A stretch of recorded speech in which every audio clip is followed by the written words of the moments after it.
Olá, tudo bem? Hoje vamos a mais um capítulo do livro Missionários da Luz, de André Luiz. Hoje o capítulo 6, que chama A Oração. Então ele continua falando do caso daquele rapaz com ataque na sua zona sexual, né?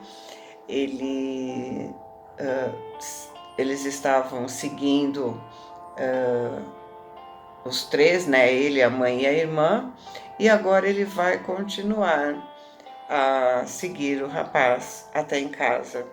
E aí ele começa dizendo: após se separar da mãe e da irmã, o rapaz se dispôs a tomar o caminho da residência. Nós o seguimos de perto. Doía identificar sua posição de vítima, cercado pelas duas formas escuras. As observações referentes à microbiologia psíquica me impressionaram fortemente. Conhecia de perto as alterações circulatórias, determinando a embolia, o infarto, a gangrena. Noutro tempo, tratei inúmeros casos de infecção através de artrite, miosites, úlceras gástricas e abscessos miliares. Examinei atenciosamente, no campo médico, as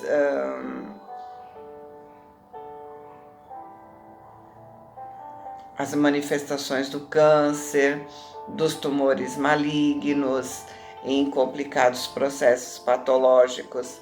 Vi múltiplas expressões microbianas no tratamento da lepra, da sífilis, da tuberculose.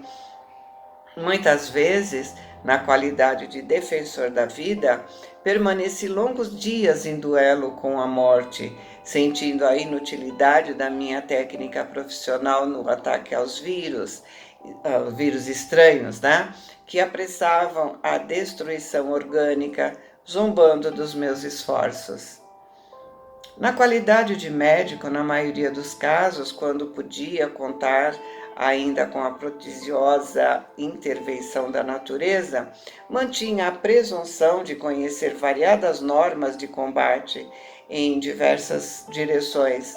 No diagnóstico da difteria, não vacilava na aplicação do soro Rous e conhecia o valor da operação de traqueostomia no CRUP declarado. Nas congestões, não me esqueceria de intensificar a circulação. Nos eczemas, lembraria sem dúvida os banhos de amido, as pomadas à base de bismuto e a medicação arsenical e sulfurosa. Positivando o edema, recordaria a veratrina, o calomelano, a cafeína e a teobromina, depois de analisar detalhadamente os sintomas. No câncer, praticaria a intervenção cirúrgica se os raios-x não demonstrassem a eficiência precisa. Para todos os sintomas, saberia utilizar regimes e dietas, aplicações diversas, isolamentos e intervenções. Mas e ali? À nossa frente caminhava um enfermo cuja diagnose era diferente. Escapava ao meu conhecimento dos sintomas e os meus antigos métodos de curar. No entanto, era paciente em condições muito graves. Podia ver os parasitas escuros. Observava sua desesperação íntima em face do assédio incessante. Não haveria remédio para ele? Estaria abandonado e era mais infeliz que os doentes do mundo? Que fazer para aliviar suas dores terríveis, a se manifestarem à maneira de angustiosas e permanentes inquietações? Já havia atendido a entidades perturbadas e sofredoras, diminuindo seus terríveis padecimentos. Não ignorava os esforços constantes da nossa colônia espiritual, a fim de atenuar sofrimentos dos desencarnados de ordem inferior. Mas ali, em virtude da contribuição magnética de Alexandre, o generoso instrutor que me seguia, observava um companheiro encarnado, presa de singularidades viciações. Como ministrar o socorro indispensável? E naturalmente, novas reflexões ocorriam ao meu cérebro. Semelhantes expressões microbianas acompanhariam os desencarnados? Esses micróbios atacariam a alma fora da carne? Quando me debatia em amarguras inexprimíveis nas zonas inferiores, certo havia sido vítima das mesmas influenciações cruéis. Todavia, onde o remédio salutar? Onde o alívio para tamanhas angústias? Revelando paternal interesse, Alexandre veio ao meu socorro, esclarecendo. Essas interrogações íntimas, André, são portadoras de grande bem para o seu coração. Você começa a observar as manifestações do vampirismo, as quais não se circunscrevem ao ambiente dos encarnados. Quase que a totalidade de sofrimentos nas zonas inferiores deve a ela sua dolorosa origem. Criaturas desviadas da verdade e do bem nos longos caminhos evolutivos se reúnem umas às outras para a continuidade das trocas magnéticas de baixo teor. Os criminosos de vários matizes, os fracos de vontade, os aleijados de caráter, os doentes voluntários, os teimosos e recalcitrantes de todas as situações e de todos os tempos, integram comunidades de sofredores e penitentes do mesmo padrão, arrastando-se pesadamente nas regiões invisíveis ao olhar humano. Todos eles segregam forças detestáveis e criam formas horripilantes, porque toda a matéria mental está revestida de força plasmadora e exteriorizante. Mas sinto que o campo médico é muito maior depois da morte do corpo. E Alexandre respondeu sereno: sem dúvida, quando compreendermos a extensão dos ascendentes morais em todos os acontecimentos da vida. Entretanto, as novas descobertas na região microbiana me horrorizam. Que fazer contra o vampirismo? Como lutar com as forças mentais degradantes? No mundo, temos a clínica especializada, a técnica cirúrgica, os antídotos de vários sistemas curativos. Mas aqui, Alexandre sorriu pensativo e falou depois de uma longa pausa. Conforme verificamos, André, o tratamento remoto nos templos, a superioridade da fé nos processos de medicina nos séculos passados e a concepção de que as entidades diabólicas provocam as mais estranhas doenças no homem não são integralmente destituídas de razão. Sem dúvida, entre os espíritos encarnados, as expressões mentais dependem do equilíbrio do corpo, assim como a boa e perfeita música depende do instrumento fiel. Mas a ciência médica atingirá culminâncias sublimes quando verificar no corpo transitório a sombra da alma eterna.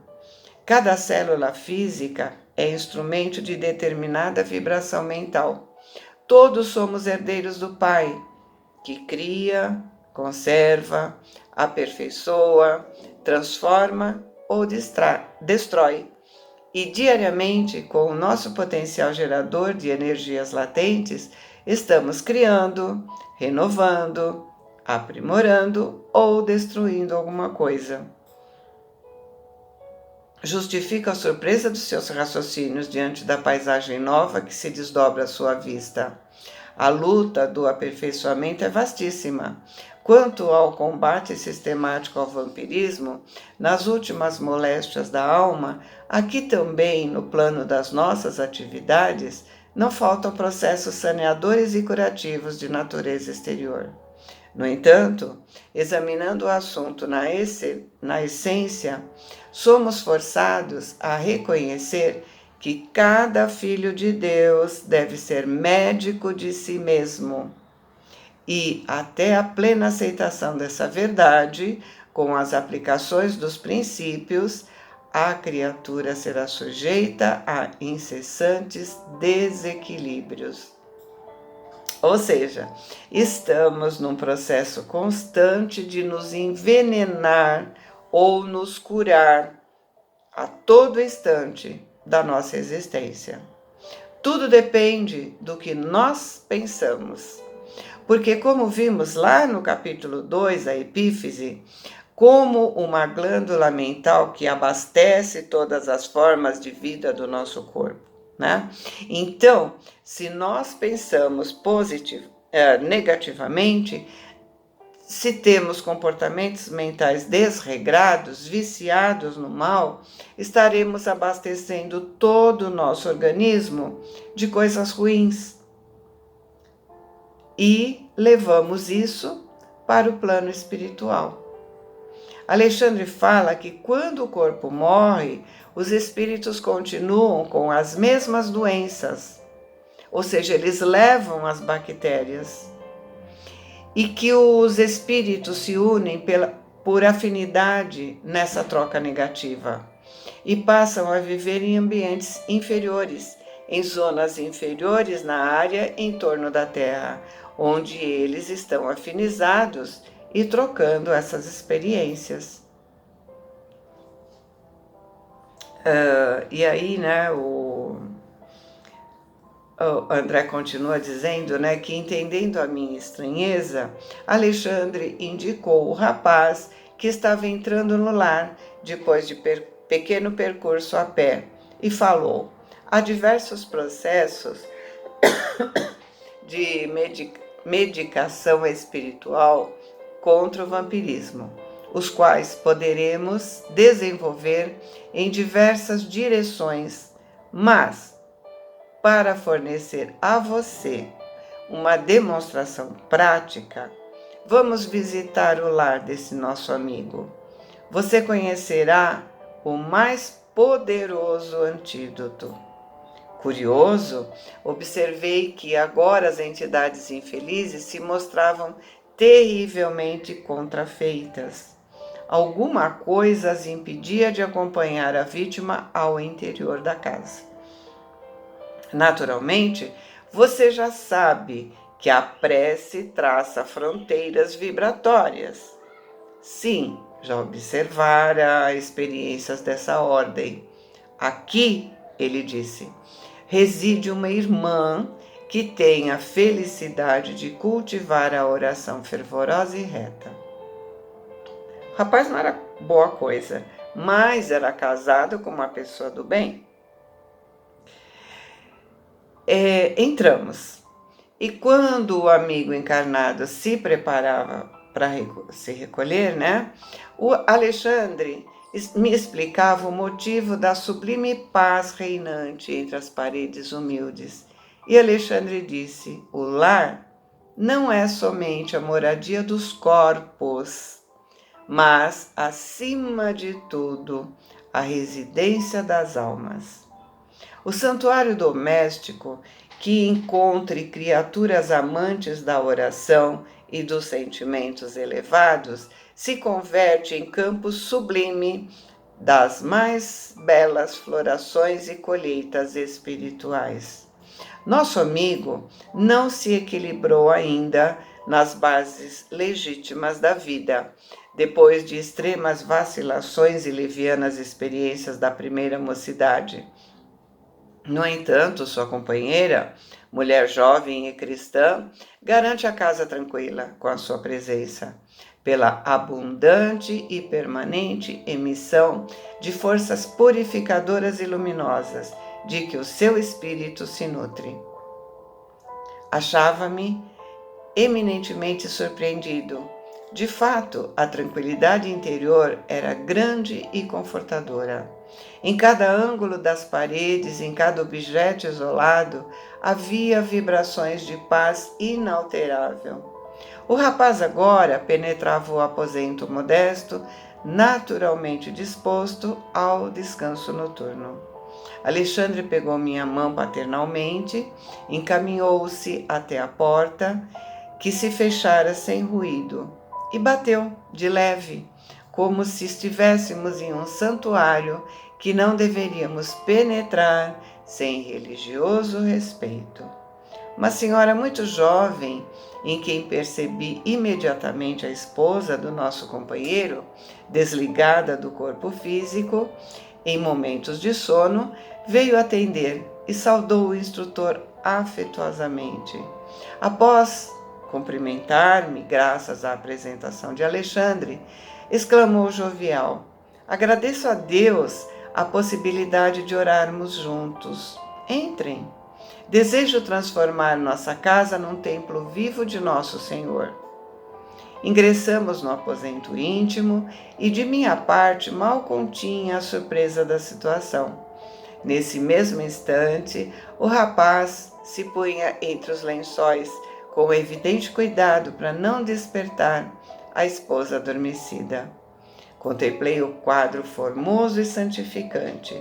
O leito estava rodeado de intensa luz. Observei os fios tenuíssimos de energia magnética, ligando a alma de nossa nobre amiga à sua forma física. Desculpe-me, disse bondosa, fixando o olhar no instrutor. Preciso atender agora aos meus deveres imediatos. E o orientador falou com ternura de um pai que abençoa. Esteja à vontade, Cecília. Passamos aqui tão só para visitá-la. Cecília beijou-lhe as mãos e rogou: não se esqueça de nos deixar os seus benefícios. Pois é, né? Ninguém está sozinho. Temos protetores de toda parte. Basta ter uma pessoa que mantenha a família com bons pensamentos, boas vibrações, que a proteção acontece. Os espíritos afins com os quais as outras pessoas da família estão ligadas não conseguem entrar porque a casa está protegida com boas vibrações.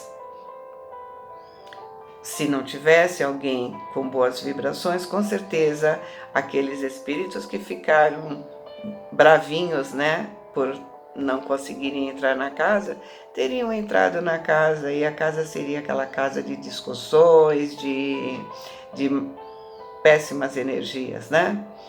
Os espíritos afins com os quais as outras pessoas da família estão ligadas não conseguem entrar porque a casa está protegida com boas vibrações. Uma pessoa calma, que não se desequilibra por motivos materiais, não tem pensamentos inferiores e quer apenas um ambiente adequado para todos, consegue transformar uma casa em um lar. Quando nos unimos a alguém com evolução inferior à nossa, não podemos nos contaminar com atitudes e pensamentos inferiores. Ao contrário, precisamos entender que o equilíbrio vai depender das posturas amorosas. E a melhora do outro se faz com o amparo dos bons espíritos que são atraídos pelas orações. Lembra? Cecília disse a Alexandre: não se esqueça de nos deixar os seus benefícios. Vamos continuar? Alexandre sorriu em silêncio e, por alguns minutos, manteve-se em meditação mais profunda. E quando ele se mantinha insulado em si mesmo, eu observava a delicada cena. A esposa, ligada ao corpo, sentou-se à cabeceira e no mesmo instante o rapaz, como que estivesse se ajeitando os travesseiros, descansou a cabeça em seu colo espiritual. Cecília, acariciando a cabeleira dele com as mãos, elevava os olhos ao alto, revelando-se em fervorosa prece. Luzes sublimes cercavam Cecília integralmente, e eu podia sintonizar com as suas expressões mais íntimas, ouvindo as suas rogativas pela iluminação do companheiro, a quem parecia amar infinitamente. Comovido com a beleza dessas súplicas, reparei com assombro que o coração da Cecília se transformava num foco ardente de luz, do qual saíam inúmeras partículas resplandecentes, projetando-se sobre o corpo e sobre a alma do esposo, com a velocidade de minúsculos raios. E corpúsculos radiosos penetravam o organismo dele em todas as direções, e muito particularmente na zona do sexo, onde eu tinha identificado tão grandes anomalias psíquicas, concentravam-se em massa, destruindo as pequenas formas escuras e horripilantes do vampirismo devorador. Os elementos mortíferos, no entanto, não permaneciam inativos. Lutavam desesperados com os agentes da luz. O rapaz, como se tivesse atingido um oásis, perdeu a expressão de angustioso cansaço.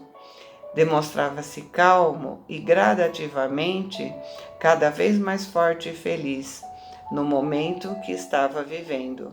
Restaurado em suas energias essenciais, ele enlaçou devagarinho a esposa amorosa, que se conservava maternalmente ao seu lado, e adormeceu feliz. A cena íntima era maravilhosamente bela aos meus olhos. Me dispunha a pedir explicações quando o instrutor me chamou delicadamente, encaminhando-me ao exterior. Fora do quarto, falou paternalmente. Já observou quanto devia.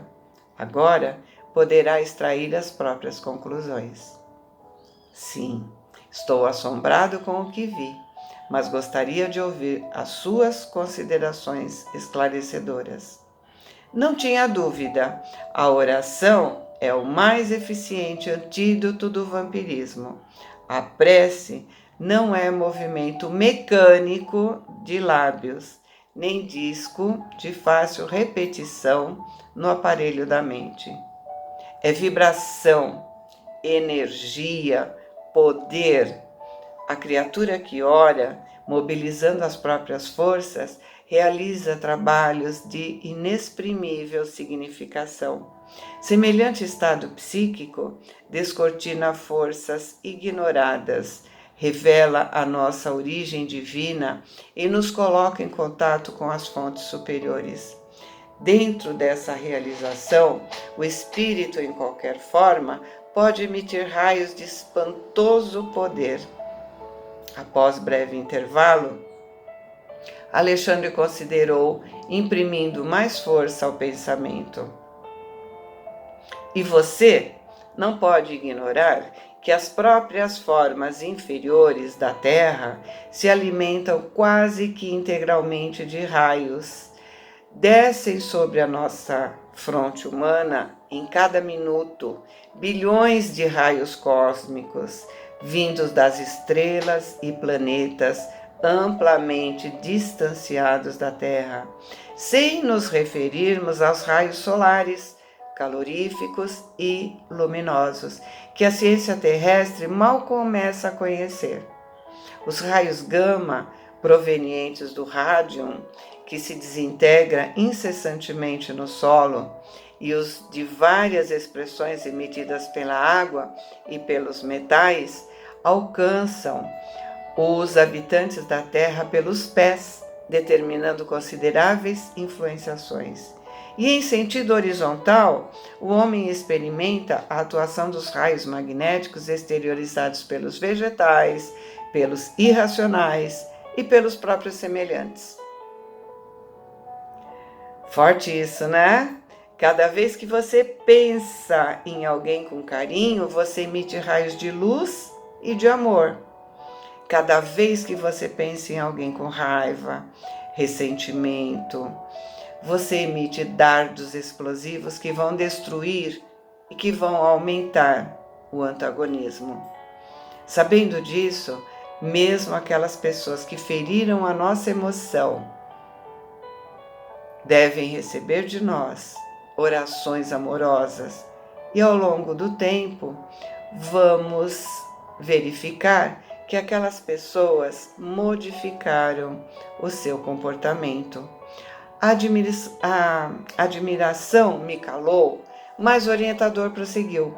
E as emanações de natureza psíquica que envolvem a humanidade, provenientes das colônias de seres desencarnados que rodeiam a Terra? Em cada segundo, André, cada um de nós recebe trilhões de raios de vária ordem e emitimos forças que nos são peculiares e que vão atuar nos planos da vida, por vezes em regiões muitíssimo afastadas de nós. Nesse círculo de permuta incessante, os raios divinos expedidos pela oração santificadora se convertem em fatores adiantados de cooperação eficiente e definitiva na cura do corpo, na renovação da alma e iluminação da consciência. Toda prece elevada é manancial, ou seja, reservatório,